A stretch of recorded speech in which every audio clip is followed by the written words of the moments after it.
गुरुजी नमस्कार। जी भैया, राधे राधे। गुरुजी मुस्लिम समाज से बिलोंग करता हूँ। जी जी। और मैं पिछले आज तीसरा या चौथा दिन है मैं आपकी कथा में सुबह से शाम तक रहता हूँ। जी मैंने इन दिनों में चार दिनों में ये देखा जी। कि आपके द्वारा जो कथा कही गई है हाँ उस कथा में कहीं से भी धर्म या धर्म विशेष से किसी भी तरह का कोई लेना देना नहीं है। जी जी जी। सारा जो एक मैसेज है वो है मानवता का। मानवता। जी मानवता के प्रेम के लिए ही सारे धर्म का उत्थान, मतलब ईश्वर ने अगर किसी को किसी भी धर्माचार्य या किसी भगवान को भी अगर दुनिया के अंदर भेजा है तो धर्म की नहीं मानवता की सेवा के लिए भेजा है। जी जी। लेकिन ये मैसेज देके दिया है कि धर्म के अनुसार मानव की सेवा करना। बिल्कुल। जो जिस धर्म से बिलोंग करता है, चाहे वो मुस्लिम हो, ईसाई हो, हिंदू हो, वो अपने गॉड ऑफ मैसेंजर से ये दुनिया को बताना चाहता है कि मानव सेवा से ही ईश्वर को प्राप्त करा जाता है। भागवत सुनने से मानवता जागती है। मानव मात्र के कल्याण के लिए भागवत जी हैं। जी जी। सबके उत्थान के लिए। जी जी। तो आपको बहुत अच्छा लगा? बहुत अच्छा लगा। और मैं अपनी थोड़ी सी एक व्यथा सुनाना चाहता हूँ। बताइए बताइए। गुरुजी, मैं अस्पताल में नौकरी करता था। 2087 से मेरी पोस्टिंग थी। जी। 2005 तक मैं अस्पताल में नौकरी करता था। जी जी। मैं अस्पताल में रह के और मरीजों की सेवा करता था। जी। मुसलमान होने के बावजूद ना तो मैं अपने धर्म की किताबों को पढ़ता था, ना ही मैं नमाज पढ़ता था। मैं ये सोचता था मानव सेवा ही सबसे बड़ा धर्म है। जी। लेकिन ईश्वर ने अपने गॉड ऑफ मैसेंजर से ये बताया कि धर्म के अनुसार ही मानव सेवा करना बहुत जरूरी है। जी। आप जिस धर्म में पैदा हुए उसको मानना भी बहुत जरूरी है। जी जी। क्योंकि कोई जो धर्म जिस धर्म में पैदा हुआ है उसको मानना बहुत जरूरी है। जी। अब आप अपने स्वार्थ के लिए धर्म को बदल दो। जी जी। कि इस धर्म में अच्छा लग रहा है, कल उस धर्म में अच्छा लगेगा, ऐसे तो दुनिया ही मतलब बदल बदल की पूरी जिंदगी खत्म हो जाएगी। जी जी। तो श्रीमान जी, एक ऐसी घटना घटी कि जरा सी गलती में मुझे जेल आना पड़ा 2007 में। अच्छा। श्रीमान जी, उन 2000 साल में मैं जब जेल आया तो जेल के ही बंदियों ने और साथ में रह के मैंने किताबों को पढ़ा। हाँ। किताबों को पढ़ने के बाद में मैंने अपने धर्म के प्रति किताबों को जब पढ़ा तो जब मैंने पूरे धर्म की किताबों को पढ़ने के बाद में मुझे एहसास हुआ कि धर्म जो दिखता है वो है नहीं है। जी। उसमें सारी चीजें जो है मानव सेवा के ही बारे में बताया गया है। बिल्कुल। बड़ों का आदर करना, अपने मानव पड़ोसी का। सेवा से बड़ा कोई धर्म नहीं है सरकार। धरती में कोई धर्म नहीं है मानव सेवा से बढ़कर। मानव सेवा ही सबसे बड़ा धर्म है। जी जी जी। इसके बाद मैं जब उन 5 सालों में आया जेल के अंदर तो जब मुझे सजा पड़ी, कोई भी गवाह नहीं, कोई जिसने मेरी रिपोर्ट करी थी वो 16 दिन बाद खुद ब खुद मर गई थी गुरुजी। अच्छा। सिर्फ मेरे खिलाफ सिर्फ FIR होने के बावजूद मुझे 10 साल की सजा हुई। अच्छा। लेकिन मैंने भी इसमें ईश्वर का ही समझा कि इसके भी पीछे कुछ कारण हो सकता है। जी। गुरुजी, फिर मैं भोपाल सेंट्रल जेल आया। उस टाइम अपने सुपरिटेंडेंट साहब सोम कुंवर जी थे 2007 में। तो यहाँ सर एक डिप्लोमा हो रहा था, इंजीनियरिंग का डिप्लोमा। उन 3 साल में यहाँ जेल में रुका सर। मैं 3 साल में इंजीनियर बना जेल से। अच्छा। जी सर, मैं इलेक्ट्रिकल इंजीनियर से डिप्लोमा है मेरे पास सर। जी जी। फिर यहाँ से जाने के बाद में 2010 के बाद में अपना मैं कारोबार करता रहा बाहर। लेकिन उस 3 साल में मैं सिर्फ नमाज को सीख पाया। यहाँ पे नमाज कैसे पढ़ी जाती, ईश्वर की आराधना कैसे करी जाती। जी। लेकिन ईश्वर की तरफ से पहुंचाई गई कुरान को मैंने नहीं पढ़ा था। जी। 2019 में मुझे दोबारा सजा हुई। फिर मैं अंदर आया, फिर मेरी लगन लगी। आज मैं मेरे धर्म के प्रति जितनी मेरी आस्था होती है, मेरे अंदर जो ऊपर वाले ने जो मुझे जिम्मेदारियां दी थी, जी, वो मैंने इस जेल के अंदर कुरान को भी पढ़ना सीखा। जी। और आज निरंतर मैं 3 से 4 हमारे पारे बोलते हैं जिसको अपन किताब नंबर वाइज बोलते हैं, 30 नंबर होते हैं, उसमें से 2 या 3 हर रोज पढ़ने की कोशिश करता हूँ। और उस ऊपर वाले से माफ़ी मांगता हूँ कि तूने मुझे इस दुनिया में भेजा और मैं कृतज्ञ हो गया उसके लिए। जी। एक तो ये है गुरुजी। दूसरी, जब मैंने किताबों के अंदर पढ़ा तो 2 हिंदू धर्म से मिलते हुए 2 वाक्य जो है मेरी किताब के अंदर मिले। अच्छा। एक तो ये है कि शिव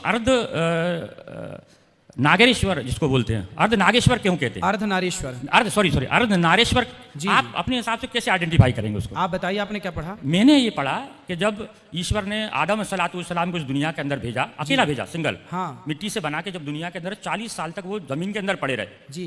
क्योंकि दुनिया उनको दिखाने के लिए पैदा करा था। जी जी। इसके बाद क्या हुआ, तो ईश्वर से उन्होंने कहा कि मुझे इस दुनिया में अकेला क्यों भेजा? जी। तो उनके दुनिया को बनाने के लिए उनकी बाईं पसली जी, इस बाईं पसली को निकाल के उन बीबी हव्वा को उन्होंने पैदा करा। जी। बाईं पसली से। जी। वहां मुझे आइडेंटिटी लगा कि जो अर्धनारेश्वर है वो लेफ्ट साइड में खड़ी रहती हैं। जी। तो मुझे ऐसा लगा ये कहीं उससे कहीं आइडेंटिटी तो नहीं है, उससे कहीं जुड़ाव तो नहीं है। क्योंकि हो सकता है किसी ने कुछ लिख दिया हो क्योंकि जो किताबें हैं वो आदिकाल बहुत साल पुरानी हैं, जिसको जैसे हमारा कुरान है, कुरान आदम हव्वा को जानते हैं आप? नहीं, सिर्फ पढ़ा है, मैं सिर्फ पढ़ने की बात कर रहा हूं। तो आदम हव्वा के बारे में पढ़ा है? जी जी जी। जो आदम हव्वा के बारे में आप मुसलमान भाई पढ़ते हैं ना? जी जी जी। वो आदम हव्वा को ही हमारे हिंदू में मनु और शत्रुपा कहते हैं। वही मनु शत्रुपा है, वही मनु शत्रुपा है, वही मुस्लिम में आदम हव्वा है। नाम बदल गया ना साहब? जी जी जी, नाम बदल गया क्योंकि भाषा बदल गई। जी जी। हम संस्कृत और हिंदी भाषी हैं और आपकी भाषा उर्दू है, अरबी। तो आपने उसे आदम हव्वा कहा। हम देखो बात वही है, आप केला कहो या बनाना कहो, वस्तु एक है पर नाम दो है, क्योंकि भाषा दो हो गई। उसी तरह जो आदम हव्वा आप कहते हैं वो एक्चुअली ब्रह्मा की संतान मनु और शत्रुपा है। हमारे यहाँ उनका उल्लेख है। जी जी। ये मेरा सवाल का आपने आइडेंटिटी कर दी। एक दूसरा सवाल और है जी। एक और नबी हमारे यहाँ आए थे, नूह अस्सलातु वस्सलाम।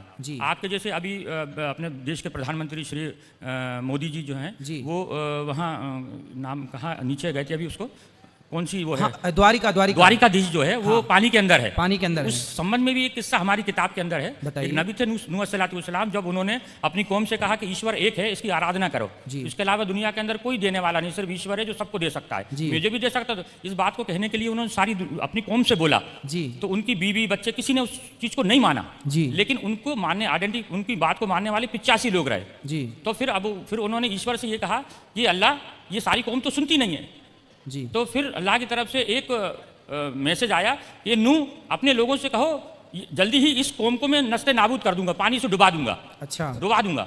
तो फिर उन्होंने कहा अल्लाह ताला जो वो भी डूब जाएंगे जिनने भी मेरी बात को माना है। तो उन्होंने कहा एक नूह एक कश्ती बनाओ, उस कश्ती में जो तुम्हारे मानने वाले उस कश्ती में बैठ जाएंगे और वो जो है जो बच जाएंगे और जो तुम्हारी बात को नहीं मानेंगे वो सारी इसके अंदर जो है पानी में डूब जाएंगे। थोड़ा सा मैं ये नहीं कह रहा कि ये सारी चीजें एक दूसरे से सही है, नहीं मिलती हैं, सिर्फ मिलती हैं। वही हमारे यहाँ जब भगवान मत्स्य बनकर आए तो मत्स्य भगवान ने सत्यव्रत नाम के राजा को कहा कि तुम जिसको चाहो इस नाव में रख लो, वो रह जाएगा, बाकी प्रलय काल में सब डूब जाएगा। तो लगभग बातें देखिए, हिंदू और मुस्लिम कितना भी आपस में लड़ लें, लेकिन जब मूल में गहराई में जाएंगे तो ऊपर सब एक ही पाएंगे। जी जी जी जी जी, ऊपर सब एक ही पाएंगे, यहाँ कितना भी लड़ लें झगड़ लें। तो यार जी, इसलिए चाहे हिंदू धर्म हो चाहे मुसलमान भाई हो, कुरान हो, इन सबको गहराई से जब अध्ययन किया जाएगा तब चीजें निकल कर आएंगी सामने। गुरुजी एक सवाल का जवाब आपके द्वारा पिछले 5-4 दिनों में ये कहा जा रहा है कि शराब और मांस जो इस्तेमाल करता है वो जो है कलयुग का है साथी है जी। तो गुरुजी मैं आपको मेरी तरफ से खुद बताना चाहता हूँ जी कि मुस्लिम धर्म के अंदर सबसे बड़ी अगर किसी चीज़ की मनाही है तो वो है शराब। अच्छा, शराब को हराम करार दिया गया। फिर मुसलमान भाई तो शराब पीते नहीं होंगे? गुरुजी जो मुसलमान है, मैं आपको बहुत अच्छी बात बता रहा हूँ, अगर आप उसको बिल्कुल जो मुसलमान है वो दारू नहीं पी सकता और जो दारू पीता है वो मुसलमान नहीं है। साफ कुरान हमारा कह रहा है जो हमारी बात को मानता है वो हमारा है, जो हमारी बात को नहीं मानता हम में से नहीं है, साफ लिखा है सर। अच्छा, बिल्कुल, ये मैं अपनी किताब का आइडेंटिफाई कर रहा हूँ। जो कुरान की बात को मानता है वो मुसलमान है, जो कुरान की बात को नहीं मानता वो हम में से नहीं। हम में से नहीं मतलब वो मुसलमान नहीं। अच्छा जी। दूसरी मांस की जो है, मांस की जो प्रकृति तो ईश्वर ने जगह जगह अपने हिसाब से एक जो भोजन श्रृंखला बनाई है, वो भोजन श्रृंखला के अनुसार जो मुस्लिम जो धर्म है वो अरब से आया है जी। अरब आज से जब इस्लाम धर्म आया तो उस वक्त वहाँ सिर्फ रेगिस्तान था, इसके अलावा कुछ नहीं है जी जी, कुछ भी नहीं था। सिर्फ एक तरह का फल पैदा हुआ करता था, वो था खजूर, जो आज भी पैदा होता। इसके अलावा किसी तरह का अन्न या किसी तरह की कोई सब्जी या किसी तरह का कोई भी कुछ भी नहीं होता जी। तो एक वक्त ऐसा आया कि वहाँ खजूर की पैदाइश नहीं हुई जी। ये किताब के अंदर है जी, खजूर की पैदाइश नहीं हुई। अब आदमी जिंदा रहने के लिए क्या करे जी? तो वहाँ रेगिस्तानी बकरा नहीं होता सर, वहाँ पे बकरे को नहीं पाला जाता अरब के अंदर। मैं सारे हिंदुओं को भी ये बताना चाहता हूँ, अरब के अंदर भेड़ पाली जाती है। भेड़ क्योंकि जो गर्मी को सहन कर सके, और दूसरा है ऊँट। 2 जानवरों की वहाँ पैदाइश होती है, तीसरा जानवर वहाँ कोई होता ही नहीं है जी। अगर होता है तो कुछ ऐसी जगह होंगी विशेष जहाँ पे जंगल होंगे या कुछ होगा, लेकिन ज़्यादातर राजस्थानी जो जानवर 2 हैं जी जी। तो गुरुजी जो मुसलमानों का एक तो ये तो आहार श्रृंखला में आ गया, मजबूरी में जिंदा रहने के लिए क्या खाएं। हाँ हाँ, पहली चीज़। दूसरी चीज़ ये है जो बकरे वाली बात आई, उसकी मैं थोड़ी सी आपको चर्चा करके बता देता हूँ। हमारे धर्म के अंदर एक नबी आए थे, इब्राहिम अस्सलातु वस्सलाम जी। और इब्राहिम अस्सलातु वस्सलाम, काबा जो हमारा बनाया सर उन्हीं के टाइम का है। काबा के अंदर 365 मूर्तियों की पूजा हुआ करती थी इब्राहिम अस्सलातु वस्सलाम के वक्त के अंदर। मूर्ति की पूजा होती। कौन सी मूर्तियों की? वो बहुत सारी मूर्ति, हर अपने देवता को मानते थे उसमें। अच्छा हाँ। तो एक वक्त का किस्सा था कि जब सारे लोग ईद की नमाज पढ़ने जाया करते थे, ये हदीस की बात बता रहा हूँ, अगर कोई है तो ये बिल्कुल मैं कोई अपने मन से नहीं बता रहा हूँ, मैं मुसलमान सर किताब पढ़ के मुसलमान बना हूँ। जी जी। मैं सुना सुनाया मुसलमान नहीं हूँ, मैंने धर्म को पहले पढ़ा है, फिर उसके ऊपर लागू करा है, अमल किया है, अमल करा। मैंने किसी से मुल्ला ना मौलवी से मैंने किसी से ज्ञान की प्राप्ति नहीं करी, मैंने किताबों का ज्ञान पढ़ा है। बिल्कुल ऐसी होना चाहिए, और मुसलमानों को भी अपने धर्म ग्रंथों को खूब इनकी तरफ पढ़ना चाहिए गहराई से। मतलब मैंने जो पढ़ा फिर उस पर अमल करा, उन चीजों पर अमल करने की कोशिश करी। जी जी जी। तो फिर क्या हुआ, इब्राहिम अस्सलाम ने कि उनकी औलाद में थी इस्माइल अस्सलाम जी। तो जब एक ईश्वर ने एक मैसेज दिया, 60 साल की उम्र के अंदर उनको कोई औलाद पैदा नहीं हुई। जी जी। औलाद पैदा नहीं हुई, तो जब उनकी पत्नी ने कहा कि उस वक्त जो नबी के बेटे ही नबी बना करते थे, जी जी, तो उन्होंने कहा 60 साल की उम्र हो गई अपनी, आज जो है तुम मर जाओगे तो तुम्हारे बाद की चीजों को कौन आगे बढ़ाएगा, तुम्हारी कौम को कौन चलाएगा। जी जी। तब अल्लाह ताला ने उनको एक औलाद अता फरमाई। अच्छा। उस वक्त शैतान ने उनसे ये कहा कि अल्लाह ताला ये तुम्हारा नबी है, अगर तुम इसको औलाद दे दोगे उसके प्यार में तुम्हें मानना भूल जाएगा ये। अच्छा। शैतान ने ये कुरान के अंदर शैतान को बार बार बताया गया है। शैतान, ये शैतान कौन है? शैतान एक वो है जो सबसे ज्यादा ईश्वर की पूजा करता है, वो ईश्वर को मानता है लेकिन ईश्वर को किसी को मानने नहीं देता वो। अच्छा, वो खुद मानता है, खुद मानता है, दूसरों को नहीं मानने देता वो। अच्छा, उसी का नाम शैतान है जी। वो बहुत लंबा किस्सा है वो, आप अगर कभी मौका मिले तो जी जी जी। आप गुरुजी मेरा आपसे निवेदन है, आप जिस दिन कुरान के हिंदी वर्जन को पढ़ लेंगे, हाँ, तो मुसलमानों के बारे में मान्यता ही आपकी बदल जाएगी। जी, जो जी। मुसलमान दिखता है वो मुसलमान नहीं है सर। अच्छा, जो मुसलमान है ही नहीं, जो दिखता है। फिर मुसलमान तो वो है जो अपने पड़ोसी को भूखा नहीं देख सकता। वाह। ईश्वर अल्लाह ताला ने कुरान के अंदर पढ़ा, कुरान के अंदर बताया है कि पड़ोसी नाराज में नाराज, डायरेक्ट उसने कह दिया सर। कुरान की एक आयत में है कि तेरा पड़ोसी नाराज में नाराज जी। अगर इस बीच अगर तेरा पड़ोसी नाराज है तो तू तेरे द्वारा किया गया है पूजा पाठ वो मैं कबूल नहीं करूंगा, तेरे सर से ऊपर नहीं उठाऊंगा। मतलब मानव जाति की सेवा सबसे बड़ी सेवा, सबसे बड़ी कुरान में ये आइडेंटिटी है। जी जी।